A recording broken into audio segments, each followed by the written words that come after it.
আসসালামু আলাইকুম। আচ্ছা বন্ধু বান্ধব বেগুন মিলে চলে আইছি সুইমিং এ। বাউরে বাউ সাইডের দিকে যে গরম হরে, এ গরমে আন্ডা সৌদি আরবের ফিল লইয়া লাইয়ের। হেল্লাই কইছে আট, এবার যাই কত ঠান্ডা হইয়া সুইমিং করি। হেল্লাই বেগুন মিলে চলে আইছি আইয়া উত্তরা সুইমিং লন্ডনে। এই জায়গাটার নাম যে লন্ডন। এই জায়গার পরিবেশটা হইকে লন্ডনের মতো। মাশাল্লাহ, বৃত্তের পরিবেশও খুব সুন্দর। এদিকে বেগুন কোত্তা কাবো খুলি রেডি হয়ে যার হানিত নামিতে বলে। হানিও দেখতে মাশাল্লাহ খুব সুন্দর। হানিত নামি যে কি শান্তি লাগের বাপরে বাপ। এ চলে এসে ফাইট যে বাপরে বাপ, হাতে হানি ডুবা ডুবি, হাতে দেয়া দে আয়ু দি দিছি ডুব ডুব দি যে শান্তি লাগছে বাপরে বাপ।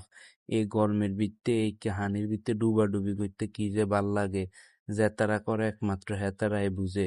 এদিকে আর বন্ধু শুভ আর আলামিন হেতু নগা টক্কা টক্কি টায়ার লই, আর এদিকে ফাইজারে